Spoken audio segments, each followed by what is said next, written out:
Hello students हम जो हैं रेजोल्यूशन का सेकंड चैप्टर भोली पढ़ रहे थे और अभी तक हमने जाना कि कैसे भोली को किन कारणों से स्कूल भेजा जाता है और स्कूल जाने के बाद उसको वहाँ कैसा लगा। फर्स्ट डे वहाँ पे उसने कैसा महसूस किया, तो उसके बाद उसको क्या लगता। तो आगे बढ़ते हैं। Bholi felt as if suddenly all the bells in the village temple were ringing. तो भोली ने महसूस किया मानो कि एकाएक जो है मंदिर, गांव के मंदिर में जो सारी घंटियां थी वो बज रही थी। And the trees in front of the school house, और विद्यालय भवन के सामने जो वृक्ष थे had blossomed into big red flowers. उन पर जो है बड़े बड़े लाल फूल खिल गए थे। Her heart was throbbing with a new hope and a new life. उसका हृदय जो है थ्रॉबिंग धड़क रहा था। उसका हृदय जो है एक नई आशा और एक नए जीवन के साथ धड़क रहा था। दस द ईयर पास्ट, अतः इस प्रकार बीत गए वर्षों बीत गए। The village became a small town, और गांव जो था वो एक छोटा कस्बा बन गया। The little primary school became a high school, और छोटा प्राइमरी स्कूल जो प्राथमिक जो स्कूल था, जो प्राथमिक पाठशाला थी, वो उच्च विद्यालय बन गया। There were now a cinema under a tin shed and a cotton ginning mill. अब वहाँ पे क्या था, एक टिन शेड के नीचे एक सिनेमा घर और एक जो है जो कॉटन गिनिंग मिल यानी रुई ढूंढने की जो मिल थी, जो कारखाना था, वो था।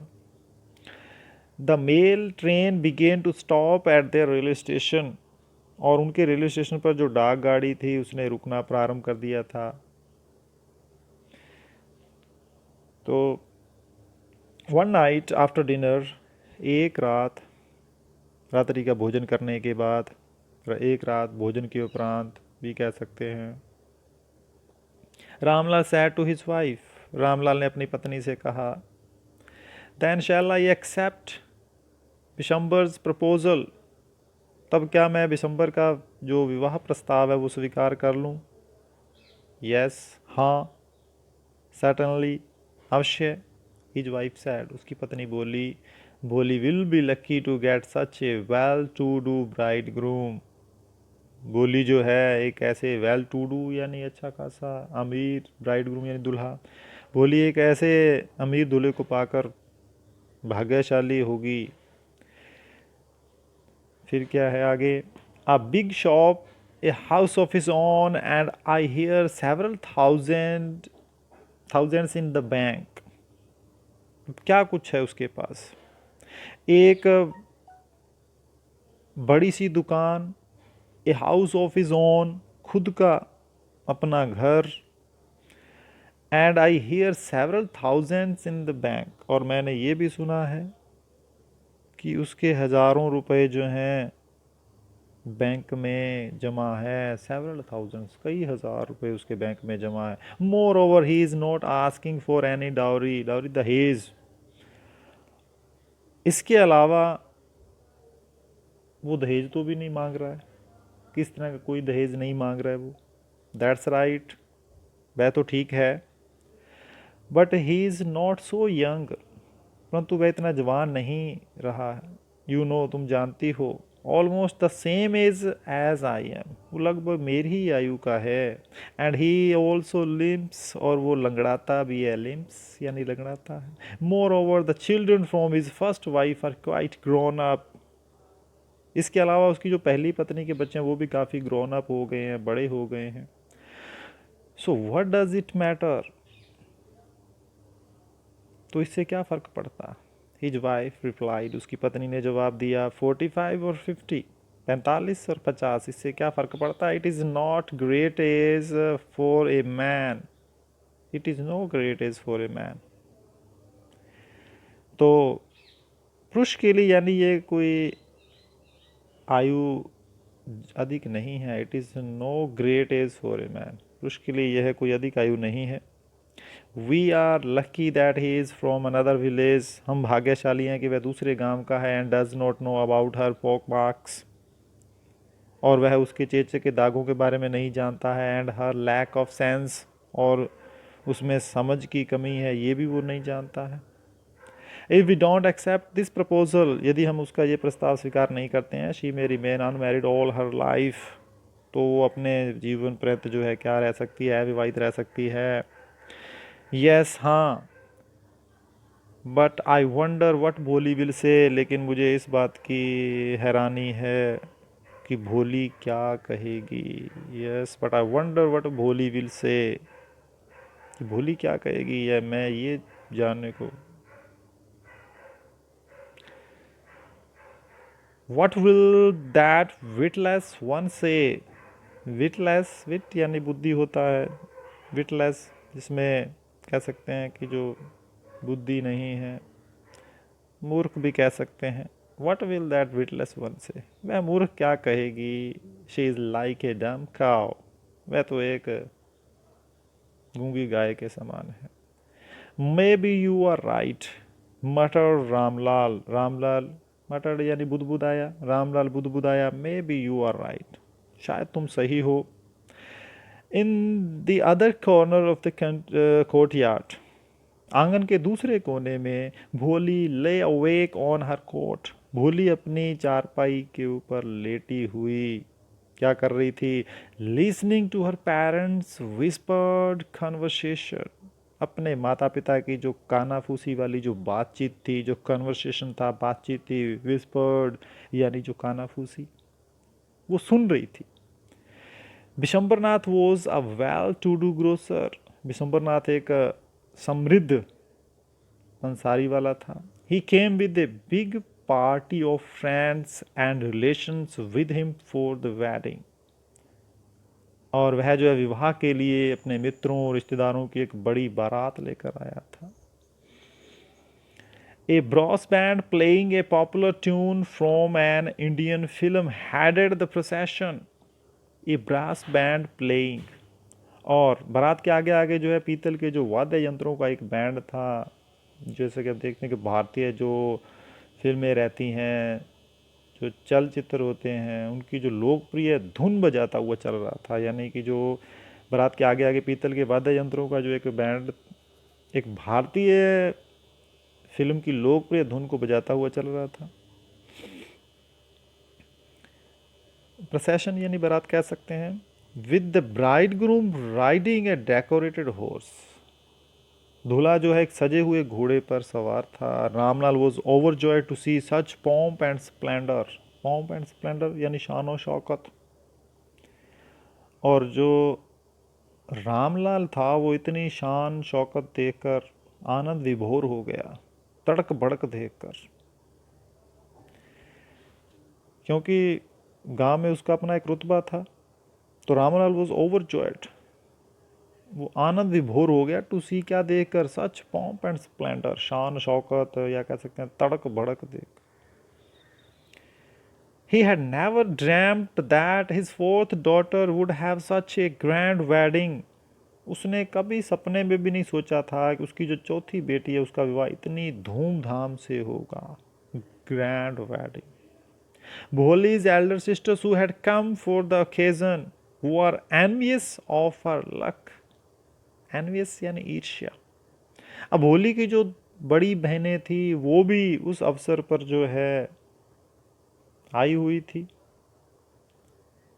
लेकिन यहाँ पे क्या बताया गया, आई हुई थी लेकिन वो इस बात को लेकर ईर्ष्यालु थी। ईर्ष्या किस बात की थी, उसके भाग्य को देखकर। तो कह सकते हैं कि इस अवसर पर जो आई हुई भोली की जो बड़ी बहनें थी वो भी उसके भाग्य से ईर्ष्या करने लगी। When the auspicious moment came, the priest said, जब वो when the auspicious moment came, जब वो शुभ घड़ी आई, auspicious यानी शुभ, auspicious शुभ, जब वो शुभ घड़ी आई, द प्रीस्ट सैट, पुजारी ने कहा, ब्रिंग द ब्राइड, दुल्हन को लाओ।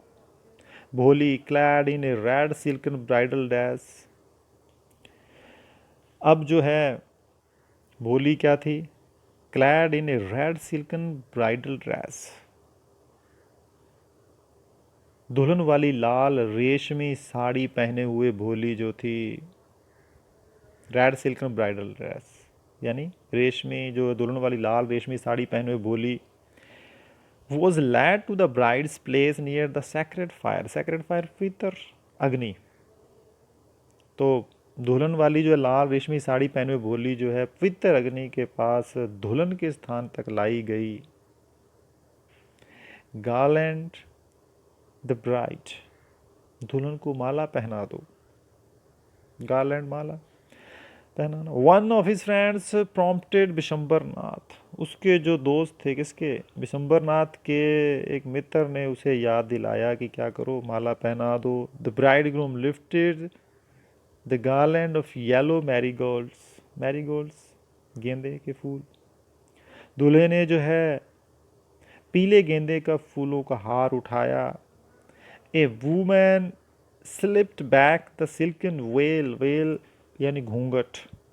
एक औरत ने slipped back the silken veil from the bride's face, एक महिला ने दुल्हन के चेहरे से घूंघट पीछे सरका दिया, स्लिप्ड सरका दिया। बिशंबर टुक अ क्विक ग्लैंस, क्विक यानी कह सकते हैं शीघ्रता से। तो बिशंबर ने शीघ्रता से जो है एक उड़ती नज़र से देखा, ग्लैंस चट से देखा। The garland remained poised in his hands, जो माला थी वो उसके हाथों में ठहरी रह गई, pause. The bride slowly pull down the veil over her face, और दुल्हन ने धीरे से अपने घूंघट को अपने चेहरे तक नीचे खींच लिया। Have you seen her, said Bishambar to the friend next to him, Bishambar ने अपने बगल में खड़े मित्र से कहा, पूछा, क्या तुमने उसे देखा है? शी हैज़ पोक मार्क्स ऑन हर फेस, उसके चेहरे पर चेचक के दाग हैं। सो व्हाट, तो क्या? You are not young either, तुम भी तो जवान नहीं, मे भी हो सकता है। But if I am to marry her, लेकिन यदि मुझे उससे शादी करनी होगी, उससे विवाह करना होगा, her father must give me 5000 rupees, उसके पिता को मुझे 5000 रुपये अवश्य देने होंगे। Ramlal went and placed his turban, Ramlal गया अपनी पगड़ी, हिज ऑनर अपना सम्मान, अपनी प्रतिष्ठा, एट बिशंबर्स फीट, तो रामलाल गया और उसने अपनी पगड़ी, अपनी जो प्रतिष्ठा थी, अपना जो सम्मान था, वो बिशंबर के पैरों में रख दिया। Ramlal went and placed his turban his honour, Ramlal गया और उसने अपनी जो पगड़ी, जो कि एक सम्मान का प्रतीक रहता है, प्रतिष्ठा का प्रतीक रहता है, वो बिशंबर के पैरों में रख दी। Do not humiliate me so, humiliate यानी अपमानित करना, humiliate. Don't humiliate me so, मुझे इतना अपमानित मत करो। टेक 2000 रुपीज़, 2000 रुपये ले लो। नो नहीं, 5000, 5000 रुपये, और वी गो बैक, नहीं तो हम वापस चले जाएंगे। कीप योर डॉटर, अपनी बेटी को रख लो।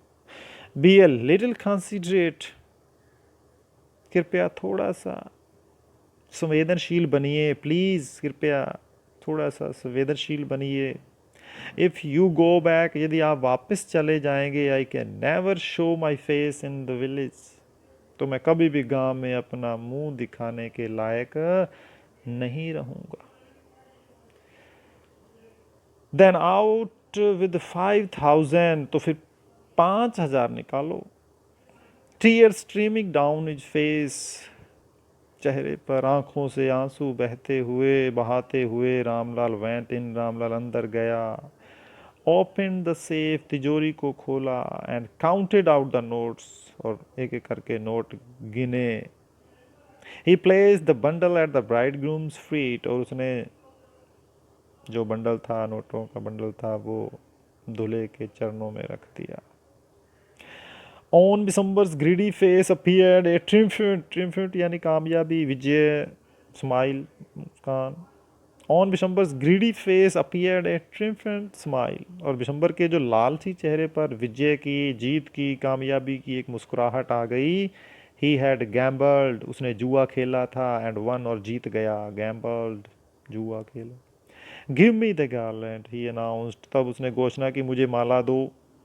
Once again the veil was slipped back from the bride's face, एक बार फिर से जो है दुल्हन के चेहरे से घूंघट को सरकाया गया।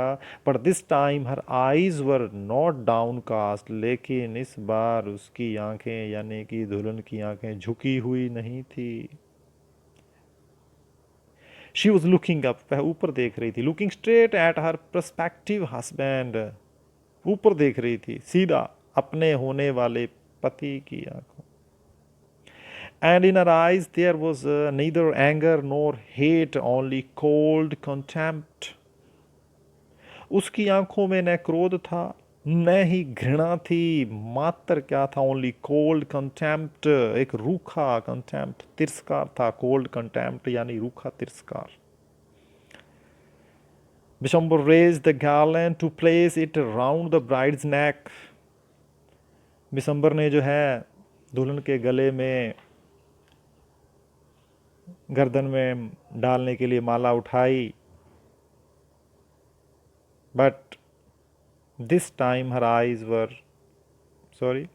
Bishambar raised the garland to place it around the bride's neck. Bishambar ने दुल्हन के गले में डालने के लिए माला उठाई। But before he could do so, लेकिन इससे पहले कि वैसा कर पाता, do so, Bholi's hand struck out like a streak of lightning. और उससे पहले क्या हुआ, बिजली की एक यानी कि रेखा की तरह, तड़क की तरह उसका हाथ बाहर की तरफ निकला। And the garland was flung into the fire, और जो माला वो आग में फेंक दी गई। शी गॉट अप, वह उठी, वह उठ खड़ी हुई। And through away the well, और घूंघट उतार फेंका। पिताजी, सैड भोली ने क्लियर लाउड वॉइस, बिल्कुल स्पष्ट आवाज में कहा, स्पष्ट ऊंची आवाज में बोली। And her father, mother, sisters, brothers, relations and neighbours were startled, चौंक गए to hear her speak without even the slightest stammer, थोड़ा सा भी हकलाए बिना। स्टैमर यानी हकलाना। तो उसने अपने ऊंची स्पष्ट आवाज़ में कहा, पिताजी। और उसके जो माता पिता, बहनें, भाई, संबंधी, पड़ोसी सब जो है उसको इस तरह से बोलते हुए सुनकर, वो भी बिना हकलाहट के, उसको जब उन्होंने बोलते हुए सुना तो वो चौंक गए। पिताजी, टेक बैक योर मनी, अपना पैसा वापस लो, अपना पैसा वापस ले लीजिए। I am not going to marry this man, मैं इस आदमी से, इस व्यक्ति से विवाह नहीं करने जा रही। रामलाल वॉज थंडरस्ट्रक, रामलाल के ऊपर तो मानो जैसे बिजली गिर गई। The guest began to whisper, जो मेहमान थे वो कानाफूसी करने लगे। सो शेमलेस, इतनी बेशर्म। सो अगली एंड सो शेमलेस, कितनी यानी क्रूप और बेशर्म। Bholi, are you crazy, shouted, Ramlal चिल्लाया। भोली, क्या तुम पागल है, क्या तुम पागल हो? You want to disgrace your family, तुम अपने परिवार की बदनामी करवाना चाहती हो। Have some regard for our इज्जत, हमारी इज्जत का तो थोड़ा ख्याल करो, थोड़ा लिहाज करो। For the sake of your इज्जत, सैड भोली ने कहा, आपकी इज्जत के लिए, I was willing to marry this lame old man,